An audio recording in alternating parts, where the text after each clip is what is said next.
कल्पना कीजिए, एक स्वर्णिम नगरी समुद्र की गोद में बसी, जहां रत्नों से जड़े महल हैं, जहां धर्म का शासन है और जहां स्वयं भगवान श्री कृष्ण राजा हैं। यह कोई स्वप्न नहीं, यह है द्वारका, वह नगरी जो कभी पृथ्वी पर थी और फिर लहरों में विलीन हो गई।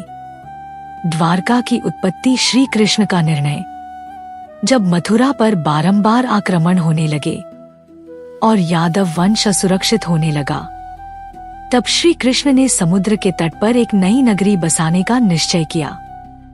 कहा जाता है, उन्होंने समुद्र देवता से भूमि मांगी और समुद्र ने अपनी छाती से एक अंश सौंप दिया। वहीं श्री कृष्ण ने बसाई द्वारका, एक दिव्य नगरी जो 7 द्वारों से युक्त थी।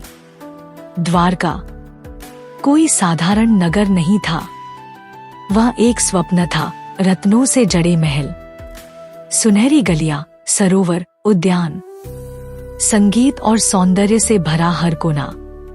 यह वह स्थान था जहां नीति, न्याय और प्रेम का साम्राज्य था, जहां श्री कृष्ण केवल राजा नहीं, मार्गदर्शक और रक्षक थे।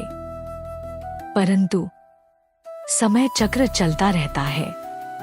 श्री कृष्ण के पृथ्वी से प्रस्थान के बाद जब यदुवंश का नाश हुआ, तो समुद्र की लहरें बढ़ी और द्वारका को निगल गईं। कहा जाता है, जैसे ही श्री कृष्ण ने देह त्यागी, समुद्र ने अपनी लहरों से द्वारका को ढक लिया। वह नगरी जो कभी पृथ्वी की शान थी, अब समुद्र की गहराइयों में सो रही है।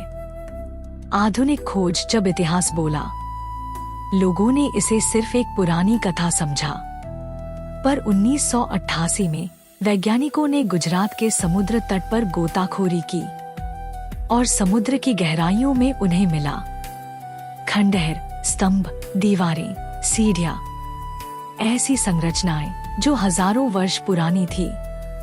द्वारका अब केवल कथा नहीं रही, वह इतिहास बन चुकी है। विज्ञान ने सिद्ध कर दिया कि श्री कृष्ण की नगरी सच में अस्तित्व में थी। आज द्वारका समुद्र के नीचे है, पर हर लहर में उसकी स्मृति बहती है। हर शंख ध्वनि में श्री कृष्ण की छवि झलकती है। द्वारका डूबी नहीं है, वह अमर हो गई है, हमारे विश्वास, हमारी भक्ति और हमारे इतिहास में। अगर इस कहानी ने आपके हृदय को छुआ हो, अगर आपने द्वारका को अब एक नई दृष्टि से देखा हो, तो इस वीडियो को साझा कीजिए।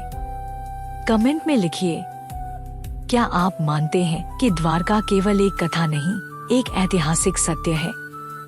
और हाँ, ऐसी ही ऐतिहासिक और आध्यात्मिक कहानियों के लिए चैनल को सब्सक्राइब करना न भूलिए, क्योंकि अगली कहानी शायद आपके दिल की कोई भूली हुई गाथा हो।